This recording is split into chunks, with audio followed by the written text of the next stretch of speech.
All right. Well, I guess we might as well get started so we don't waste too much time.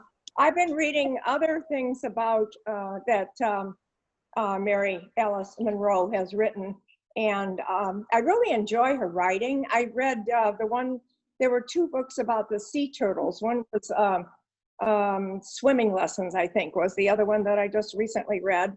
And that was all about the sea turtles. And what I like about her writing is that she does a lot of research. It's always some natural thing, you know, like the monarchs or the sea turtles. And then there's some other topics that she's hit on, but she always does a real lot of good research and, you know, weaves it all together.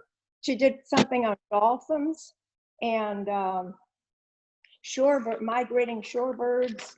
And she's got, Sweetgrass is one I just read, is about saving this was on the Carolina coast, and it's about saving the grasses that grow, that the native, the African Americans used to weave their baskets with, and how the land where that grass was grown was getting used up by buildings and everything and developments.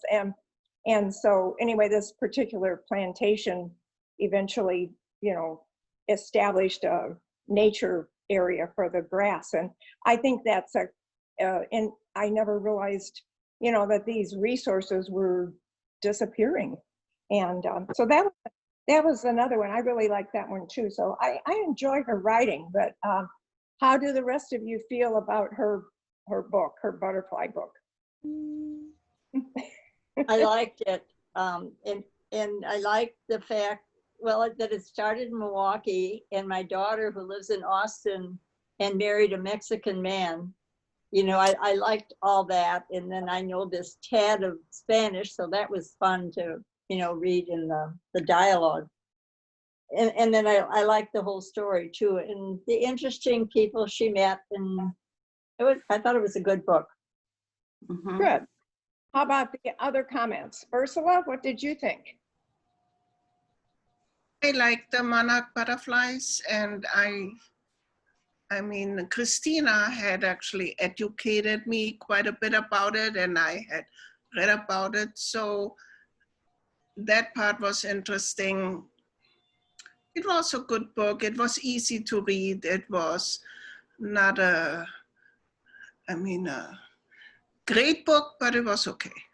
It wasn't too heavy or anything. No.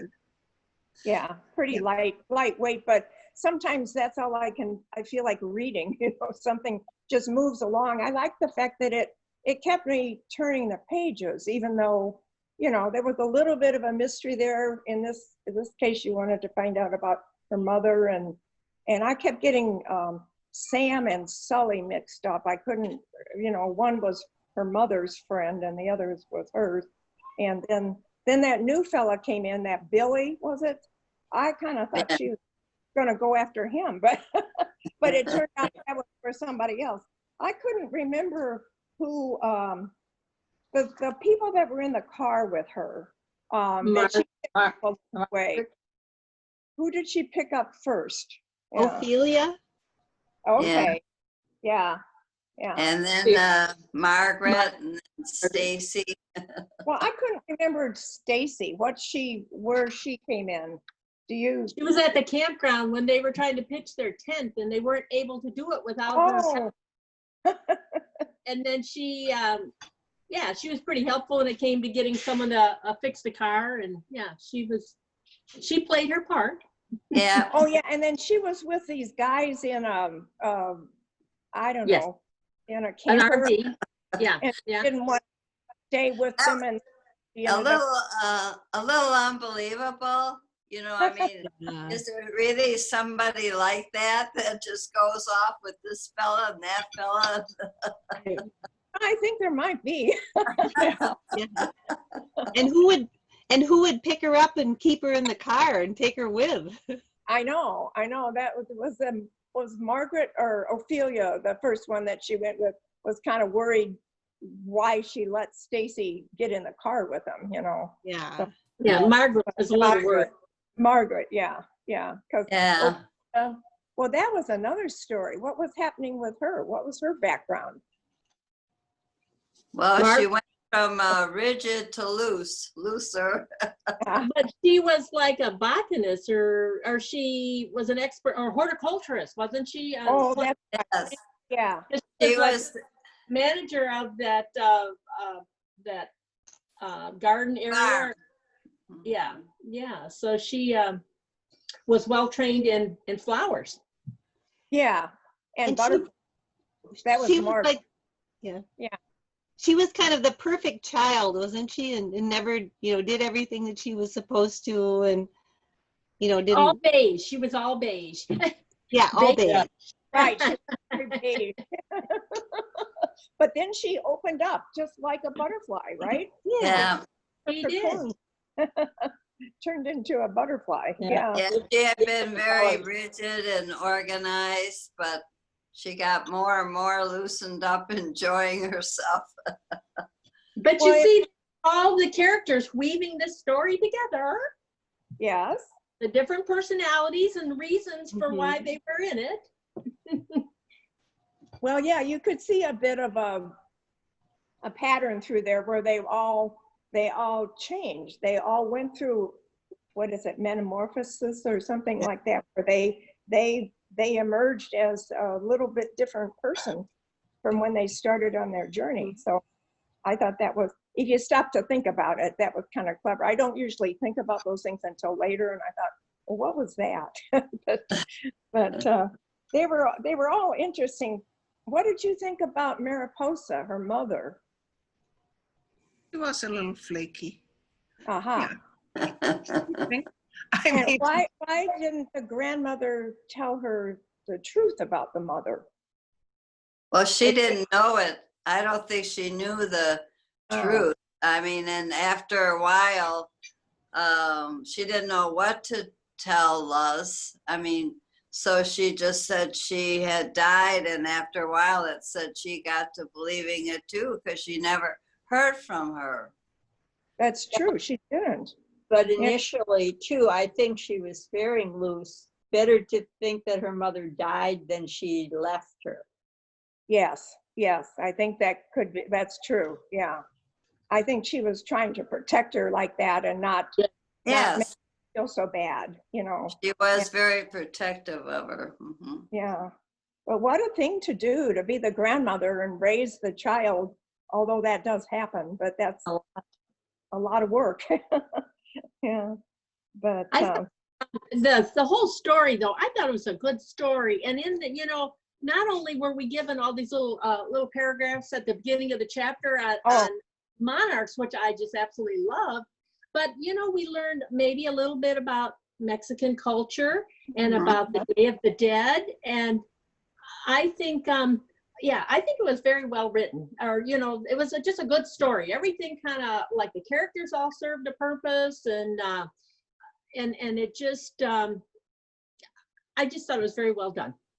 Mhm. yeah, Monroe's other books too, the ones about the sea turtles, and they have, they all have those little blurbs at the beginning that tell about the animal or whatever it was that's in the story. And I find that very interesting. I do too. Somebody else should talk. I just got a text message from my grandson. Hang on. Who do you want to talk about? Talk about Ophelia maybe, or the grandma. I'll be right there. Okay. Well, there was two parts that I thought we could discuss, as far as her reaction when she found out her mother was alive. At first, I was a little surprised that she was angry. I mean, you think, I could see after a while she saw, she was happy too, but I wondered if I would feel angry at Well, she felt so betrayed and so lied to, Yeah, I could understand that, so much but to take in. And I could abandoned. Yeah. I could understand that, but it seems like there would have been a little bit more happiness. And then, But Beth, can you imagine if somebody came into your life that you don't remember at all, a strange person? Are you going to be totally warm to that person? yeah, You know, no, not If that. you don't But, know? Yeah. and it would be a shock. I realized it would be a total shock. Yeah, I thought that she carried her anger a little bit long. Mm-hmm. To be honest, I mean, initially, no, I'm right with her, and there was no attempt even for the mother to say, "Look, I didn't have a job, I didn't have a husband, I had none of that came up." I mean, that's what I'm assuming, or she wouldn't have given her over to her mother, or you wouldn't give loose over to her. Well, but she was in jail. Well, maybe she was arrested and she was going to go to jail too. So That's right. I mean, she had all kinds of reasons. I think she was I took it that she was already addicted. And that's why. I think she was already addicted. Yeah. And yeah, she no, I think she was in trouble. Yeah. Mm-hmm. And you know, how do you raise a kid decently? I mean, I give the mother credit. It wasn't easy for her to do that, I'm sure. And fortunately, her mother took over, you know. Well, and then she still was so hooked. And so that's why so much time went by, you know, without the contact. It Right. seemed like we needed a little more explanation as to why Luz was left with Grandma, though. You know, that, Yeah, we had to fill in blanks. yeah. I agree. Well, we found a little bit about that, you know, when she finally met her mother, when she finally met Mariposa, but we didn't hear all the story, I don't think. Yeah, maybe they wanted to leave it, she wanted to leave it a little vague like that. I thought it was just because the daughter sort of relapsed and she just left. And she went to her mom. Why did she go to her mother to begin with? Mariposa. What happened to her husband? Or was she married? She wasn't married. It was a college kid. Yeah, yeah. And he left her, he left Mariposa, and then Right. the grandmother, was it Abula? Is that how you say it? Abuela. Abuela, okay, thank you. She came then from Mexico because I think they were saying earlier in her life, she had lost a baby, and her husband had been up in the US working for 9 months at a time, and she was very alone. And I guess that was kind of what they said, is she didn't want this little girl to be left because she knows of how lonely and awful it was in parts of her life. Mm-hmm. That's right. And that's how her grandmother came from Mexico to come up and help out. To Milwaukee. Yep. Yeah. She came to Milwaukee. And then there were, can you hear me? No? Yeah. Oh, okay. There are questions about marriage and how marriage seemed to be very important, but it was kind of silently thought about. Definite ideas.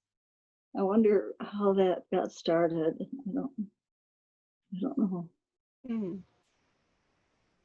Any answers to that? The marriage question? There were a lot of unmarried people. Abuela was married twice. Yeah. That's right. I forgot about. Yeah, because Mariposa was the one daughter with the second husband, and that was it Manolo, and Maria. Yeah, we're step brother and sister. They were from the first marriage. Yeah, they were the right. Yeah.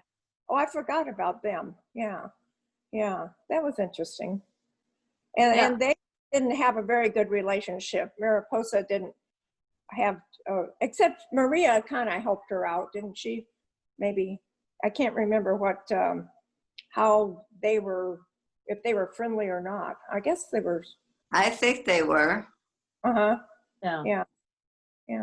I think probably the problems became when she became a drug addict. I think, you know, with her siblings and with her mother. Mhm. Yeah, when Mariposa started having problems. right. And well, that Estella really held it against her that she had left her child. Mhm. Oh, yeah, her sister-in-law. Yeah. Oh, that's right. That's a Yeah. sister. Yeah, yeah. Aha. Well, there you go. What did you think of the Day of the Dead when Mariposa is building that that Ofrenda. altar all by herself instead of waiting for Well, the didn't rest? she say that was like her penance, or like she felt like if she did that, she was letting her mother spirit know how much she was being apologetic and sorry what she had done?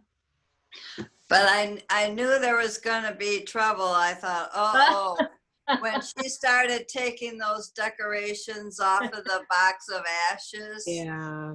and throwing them in the waste paper basket and leaving, I thought, oh, Mhm. this isn't Yeah. going to go well. Yeah, I was disappointed when Mariposa did that because she wasn't seeing that the girls had done so much to, decorate the box and make a tribute there. Yeah, but Mariposa was, I mean, she's living within her culture, and it's a little bit like do as the Joneses do or one better. I mean, she was Oh, in yeah. the cemetery where they all had their ofrendas, and in her mind, hers had to be the best, kind of according to the traditional way it was done, I think. Yeah. And, And to make up for it. Yeah, yeah, she didn't and want it- artificial. It seemed like it was done rather selfishly too, though, when she just Yes, I agree with you. left early in the morning and took the ashes, and she should have been thinking about somebody else other than herself. And Yeah. she Her did family admit didn't that do she wasn't, that she was just all caught up in herself, and she knew later how selfish it was of her. Mhm. Yeah, Ursula, did you have a comment there? Well, yeah, I mean, her family wasn't happy because Yeah. she was supposed to do that as part of the family. And she Right. was not by herself. So I thought it was rather selfish too. Sure. Yeah, I did too. I was surprised that, well, they weren't more upset, but I guess, they were, but it was different. well, I think that isn't the way it's done. We're offended, but we also understand where she was coming from. I think Okay. that was Yeah. it. So it wasn't like it made it all better, but at least they were able to bring some understanding to what she did, I think, which is Mhm. helpful. Yeah. They could understand. Yeah, I think you're right. Yeah. So who was your favorite character in this book? Did Sully. why was that? Good guy. He was a good guy, huh? There was one thing I was wondering about. Why did she put in when Luz found her grandmother in bed in the morning and she had passed away?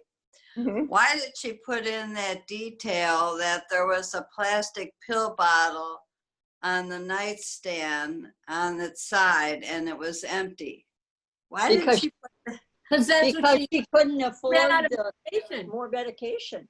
Yeah, Right. She ran out of medication and money for it because she'd spent all her money on the VW, I think. Oh, okay. Yeah, I didn't get that because I Yeah. thought, well, I mean, I know she was dejected because Lutz said she didn't want to go, but I thought, well, she wasn't so dejected that she'd take her life. I couldn't figure out why the pill bottle was there.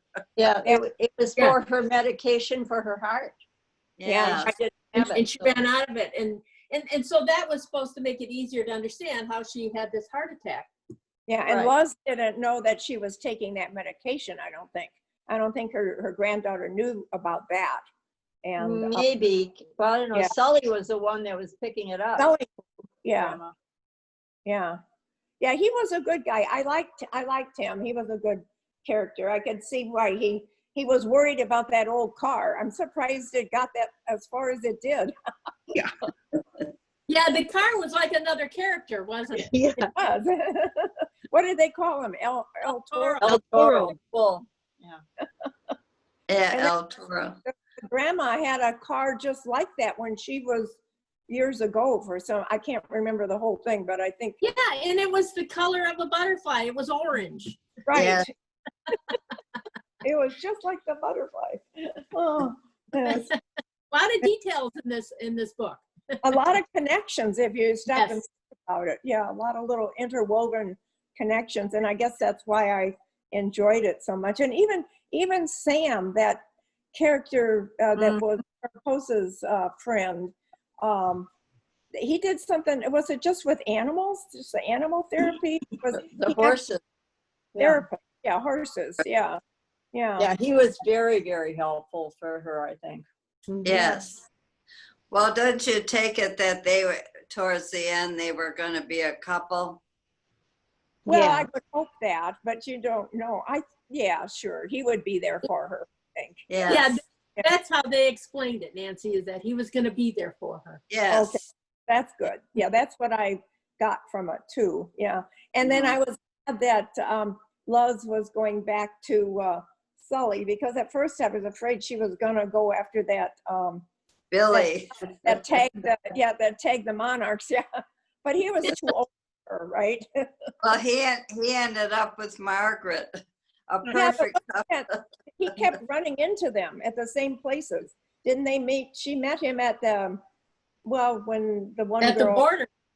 Yeah, Yeah. and then order again. And he helped him. He was worried about the car. And so he said, well, you better come along with me. And that's when Margaret got her wings and she hopped into his car. So Yeah. she could hitch her. Well, I thought. Yeah. I didn't think that Luz really loved Sully though. It seemed like he was a little too boring and a little too accommodating, and didn't get enough of that pizzazz. Well, that's what they said at the beginning. And so, but Yeah. But I think they wanted that to unfold. So at the end, when she matured and went through all these metamorphoses Yes. or whatever, that she realized how much she really did love him. But Yeah.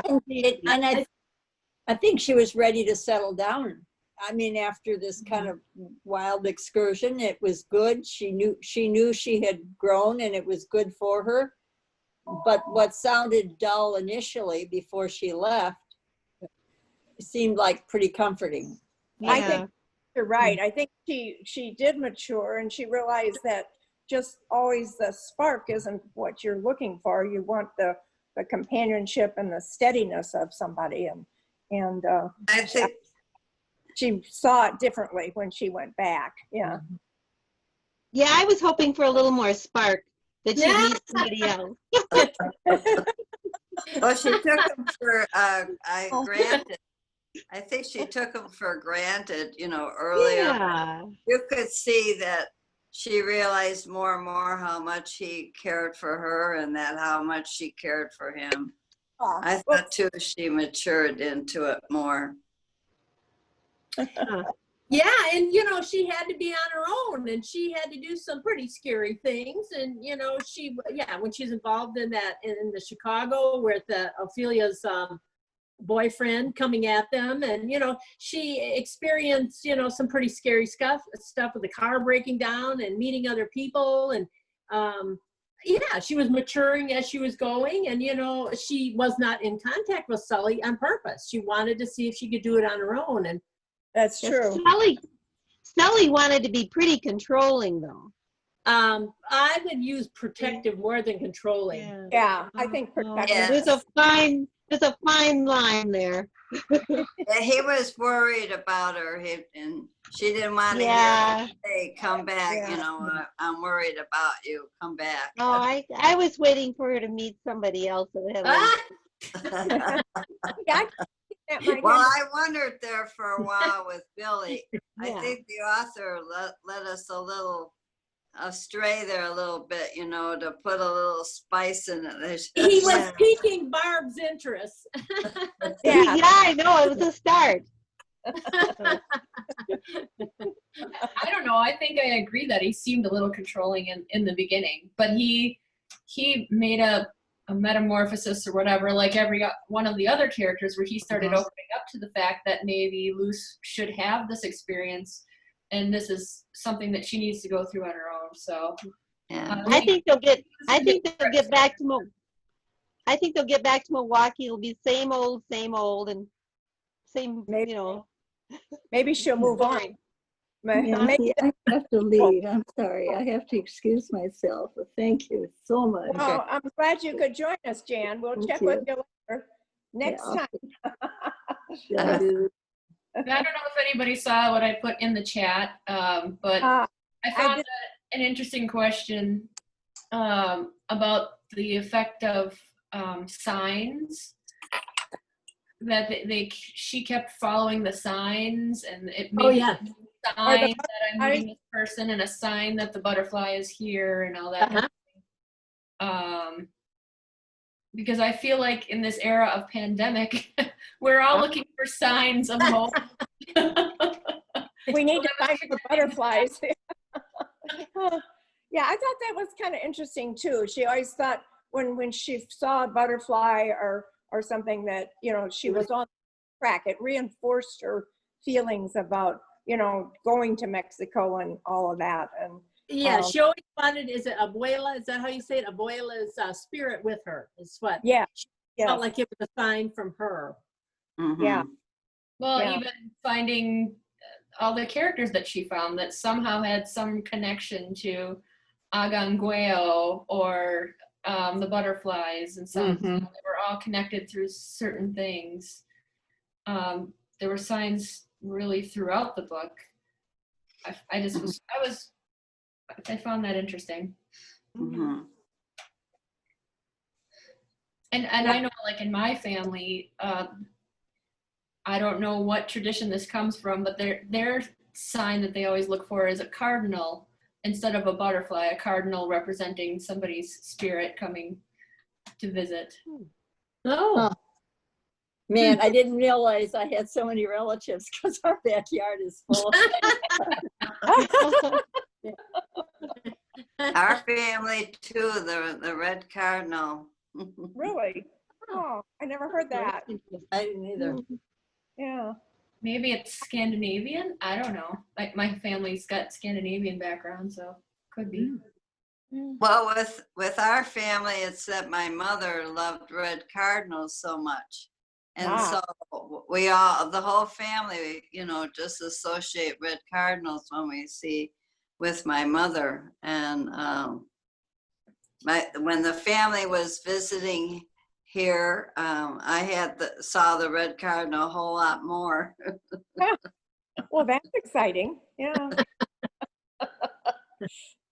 I always thought the butterflies were kind of symbolic of things too. You know, I can remember one floating down and sitting on my shoulder and thinking that somebody was, you know, watching over me or something, but you don't know. I think there's a lot of symbolism in there. Yeah. So, but This is taking a bit of a jump, but I live at Pheasant Park, and the entry to our road has a fence, and we planted in front of it. And I don't think anyone purposely planted a milkweed, but on one corner there are milkweeds, and you know, I'm very excited to see that. The reason I bring that up is because they are spreading like crazy. Do they spread through like rhizomes? They're How do seeds. I think they're seeds. yeah, I think man. it's the Okay. seeds that come out. Okay, you know. because I want to encourage them to do on the back side of the fence and, you know, the one empty space, but I don't want them all throughout that whole area. You know. So, and what I didn't want to do is if I, you know, take out the ones that I don't want, I didn't want it to influence the other ones. Okay, thank you for that. Yeah. Well, Elaine, do you have any suggestions? You did that gardening stuff for a while. Well, all I know is I've been trying to grow milkweed for a long time, and I was getting seeds from the ridges, seeds from my neighbor, and after several times of following what you're supposed to do, that I now have 3. And I put out thousands of seeds. Oh dear. Well, then, But so they're that's- tricky to grow, I guess. Well, Yeah, I think I they're don't hard know. they're hard to start by seeds, and they have really, really long roots, but they don't transplant well either. You can't Oh, dig I them. was just gonna say, yeah, roots to transplant. Okay, yeah. I don't know. Huh. I've never tried that, but I've tried both. I finally have like 3 too, so yeah. And you know, when you have 3, then there's gonna be more. right. Yeah, that was gonna be my questions, that we should try and, how could we try and grow milkweed and do, gardens for butterflies and stuff like that, but it sounds like too tricky for me. Yeah. Elaine, are there any milkweed plants in the library's garden? Oh, I don't think so. I There don't- weren't, were there? I don't know if there are now, but there were There are before. some in the Sturgeon Bay Oh, around there. I know because I look at them every day. Good. okay. And I don't know if in Sister Bay it's been a long time. We Uh-huh. do have some here. We actually have some in the upper area of the parking lot where the woods is. There's Okay. some common milkweed up there. So when I do the monarch education here, I'll often bring people out there just so they can actually see a live plant, what they're looking for to recognize it. And if we need to start them off with a fresh leaf, we have that. There's actually some yellow lady slipper that grow there in the spring Cool. too. Where- And then which we have corner is that? oh, it's right by the back part where the woods kind of meets our parking lot. Okay. There's also a lot of lilies of the valley in May that grow there too. It's a great little spot. There's Christina, so- have they been there a long time? Or was that something Yeah. planted? Those occur naturally. We do have Oh. some in the landscape garden. They're not common milkweed. Those are swamp milkweed that are in the garden. They didn't do so well this year, but the last couple years they've done pretty good. Are they the orange ones? No, they have like really long, thin leaves. Okay. Yeah, and the common ones, they end up smelling like lilacs, and they have like the purple flowers Yeah. on them. Those are the most common recognized. And we have been talking about converting an empty spot in the far back area because it seems like a good spot for the common milkweed to grow. It's like a little patch of lawn that we're gonna try and convert some common milkweed there. So Cool. I know that Gary's Flowers, they often will carry actual like starter plants that you can transplant.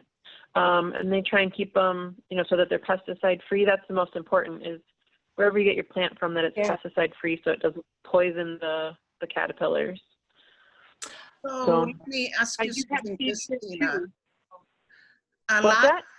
I wanted to know, last year I brought you milkweed leaves in for all the caterpillars that you had. Yeah. Do you want some? Because I have milkweeds growing all over. So with the C19 stuff going on right now, I'm not doing that large scale programming that I do each summer, but that's very nice of you. Thank you, Ursula.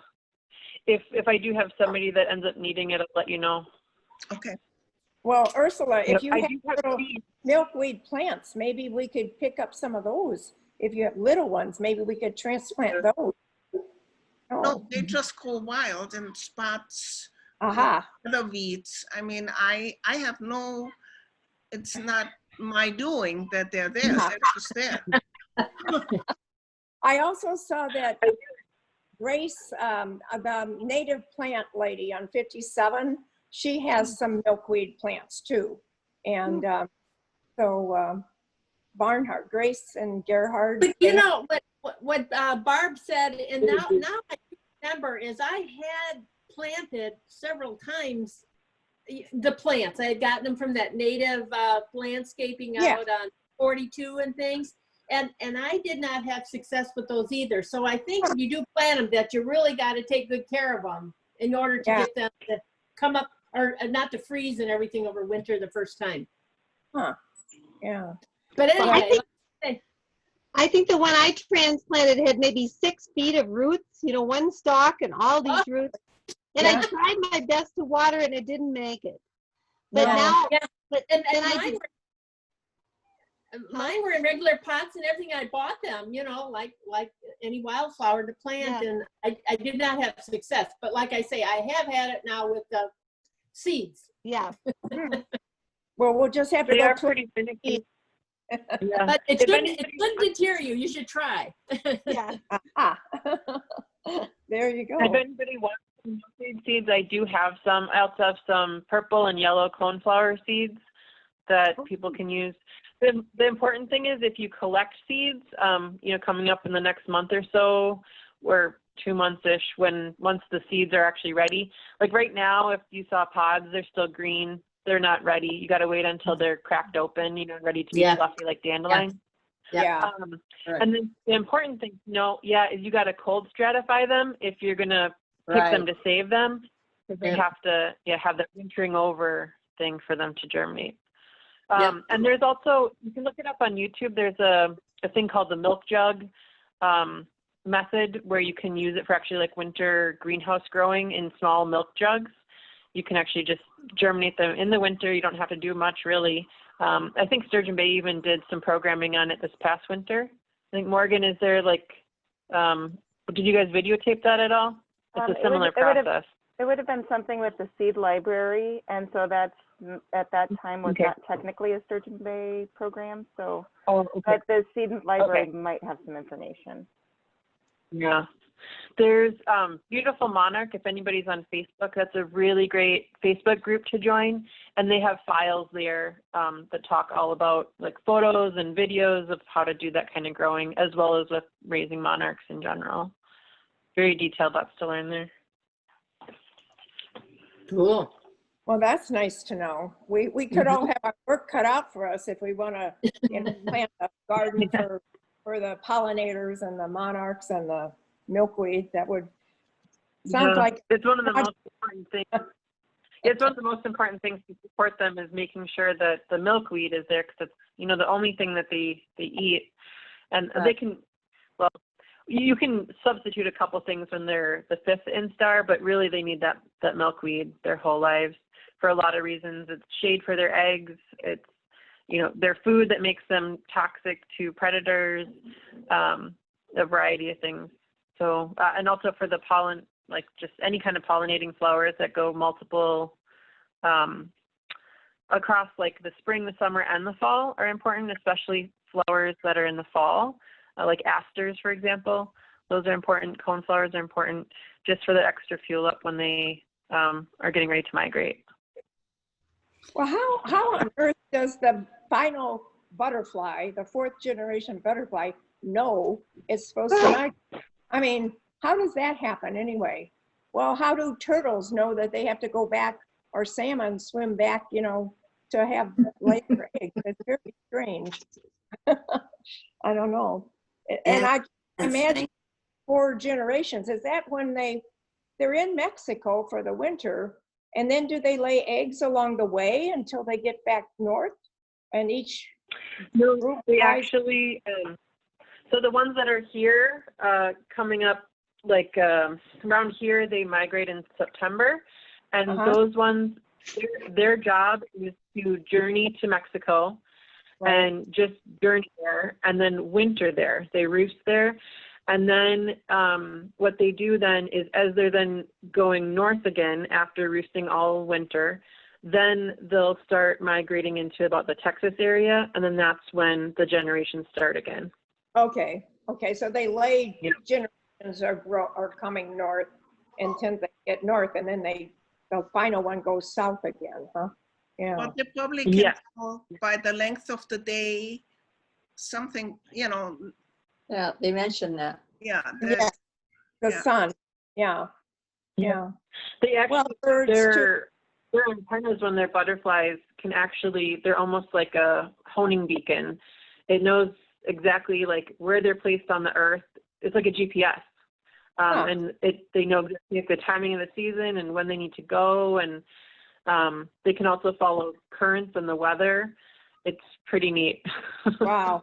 They must be smarter than we think, right? Yeah, they're very smart. Yeah. Very advanced. And I can't understand how they said that egg them either, you know. They think fly that- up so high that they can just like, you know, just like float because they're They up soar. on the, like. Oh, the they jet. go on the airstream, yeah. Yes, yes. Correct. Out in front of the Bailey's Harbor Library entrance, there's beautiful flowers that are done, you know, professionally. And the most butterflies I've ever seen on a plant, I don't know what it is. I should ask Tracy if she knows what the name of it is. It's rather tall plant, about as tall as me. And it had sort of pinkish flowers, but it was just loaded with butterflies. Just loaded with them. I thought, whatever that is, they like it. You should send us a picture of it so we'll know next time what it is. Yeah, Okay, okay. you could do that. Yeah. Oh, boy. Well, there's a lot of things we could do. I don't know. I have a little bit of information about Mary Alice Monroe here. Her newest one is On Ocean Boulevard. It's the 6th installment of the Beach House series. And I'm just now reading the Beach House, which was her first in that one. Most of them are not a series, and I don't think you have to read the whole thing. Each one stands alone. But the Beach House was also a Hallmark Hall of Fame movie. And she has received lots of nominations, and 7.5 million copies of her books been published nationwide. And she's captivated by beauty and the fragility of the wild habitat around her. In particular, the coastal southern landscape became a strong and important focus in many of her novels. And she's written about, well, the butterflies, the bottlenose dolphins, the shorebirds, and the loggerhead sea turtles, and then that seagrass one. She's an active conservationist and serves on the South Carolina Aquarium Board and the Leatherback Trust and the Pat Conroy Literary Center. Surprise, surprise. And she's also published 2 children's books which complement the environmental themes that she follows in her novels. One's about butterflies and the other one is she's got a middle school book coming out in 2021. But I would highly recommend her if you're, to anybody who's looking for, you know, some fun reading and just, you know, light, enjoyable summer reads, I think I would call it. But does anybody have any more questions or any topics you want to talk about? No. Anything else we should add to this? How about the characters? I really liked the characters. I thought they were all pretty interesting. Yeah. So would we recommend this for a movie? How about a movie? Could this be a movie? That would be great. Yeah. It's always fun. I've been listening to it on audiobook, and it's read by the author, and I've really been enjoying it that way. And I didn't finish it, but I'm a good ways in, and I too agree that I love her writing, and I feel especially, you know, because she's been reading with me as I've been doing all my commutes. It's been really neat, just the descriptions and her wording. It's been really relatable, and I was just thinking this morning too, like it feels a lot like a hug. Like it's just a pleasant read, and just the way that she describes things, I don't know. It's just like a hug. It feels really good. And I was like, I need more of this. Like it was so calming to be reading with her. Because you can't get the real ones, right? What's that? I said, because you can't get the real hugs. Oh, that's right. Oh, yeah, probably. Probably. And I'm so impressed by all the research that she did. You know, a lot of times I'll look for things or kind of be critical about, like, okay, did they do their research or not? Just knowing certain, you know, things about monarchs. And she really got a lot right on. I mean, she did so well. She really impressed me. So yeah, you could tell she did her research. It's really nice to see. Yeah, I'm always fascinated by authors that do a good background for their book with their research like that. Even though it's fiction, they have a lot of good information in there, and she's done that with all of the other books that I've read too. That's very, you know, you're gaining some little tidbits of knowledge that you kind of missed along the way there, or maybe you never had them, but it's good to know. So I appreciate that in writings.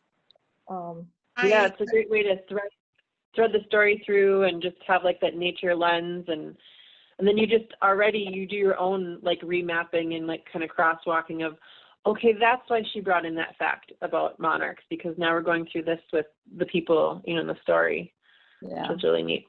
She sets up each chapter nicely with that little bit of monarch stuff. Yeah. Well, don't you think some of it she was fitting to what Lutz was going to go through in that chapter? Yeah, I mean, that was the purpose, wasn't it? Yeah, I think that's the I think idea. so. Yeah, it was very clever the way she could put that there and then plan the chapter. I wonder how she writes. Does she do an outline, or does she, you'd have to think that through to put the right quote, you know, at the top of the chapter. But I would love to go to Mexico and see where those butterflies are actually overwintering. It sounds like an amazing sight. Yeah. Yeah. But it sounds like it's very difficult to get there. I was just going to say. Sorry. You can see the area where they go in California. We were along the coast, and I think it was when we were in like San Francisco and went south, Monterey and all that. But anyway, we were in one town that all of their, you know, tourist information, postcards and everything had pictures of all the butterflies that come there and just cover. It looks like two little parks in their town, but all the butterflies go there and cover those trees completely. Wow. Yeah, I mean, that's what it sounds like. Must be quite a sight. So you see a lot of pictures in that town of what it's like. You know, we weren't there in the winter to see that. Yeah, well, last fall, our son and daughter-in-law live in Mokina, Illinois, and in their yard, the butterflies, the monarchs, all nested in one of their trees overnight. There was neat of them, and they were all hanging, you know, with their little wings down, and that the tree was just covered with all these butterflies that looked like leaves. And they must have been on their way south, I guess, and decided they needed to rest for a while. But well, they said they roost. Yeah, they were roosting. I've never seen them like that before, or never been lucky enough to see a tree where they were roosting. That was amazing. Yeah. They said they get cold too, that they have to stay together to stay warm enough. Right. And sometimes I think they move their wings to keep them warmer. So yeah, there was a couple other books that had to do with butterflies and migration that I found quite interesting. One of them, the habitat was getting destroyed and the butterflies didn't have any place to go, but they were all fiction, but they were interesting. So I should have looked up that title, but I didn't. Next time I'll let you know what those titles were. So, okay, anything else we want to talk about? If anybody wants some nonfiction titles, I do have some that I pulled together that are handy here at the library in our collection. Oh, good. About the butterflies? Yeah. Yep. Oh, so feel great. free to just contact me and connect you with some. Okay, sounds good. Any other tidbits that we should know about? Any good books we've missed? Not much, huh? Yeah. Oh, I don't know. There's a lot. Weather's been too good, yeah. Okay. Well, thank you, Nancy. If you don't have any more comments, I think you all did a good job. Thank you for all your comments. You. Read the book. Thank you, Christina, for setting it all up. Yeah. Thank you. Nancy and Morgan too. And Morgan. Thank you, Morgan. You're welcome. So we'll see you guys all next month then, right? Okay. September 8th. Such a fun age. I think it's at a lot of the libraries, and it might also be available. It looks like large print, regular print, audiobook, and as an ebook on Overdrive and Libby. So. Oh, okay. Oh, that'll work too. Okay. So September 8th, we'll see you then. Okay. Okay. Great. Thank you. Bye.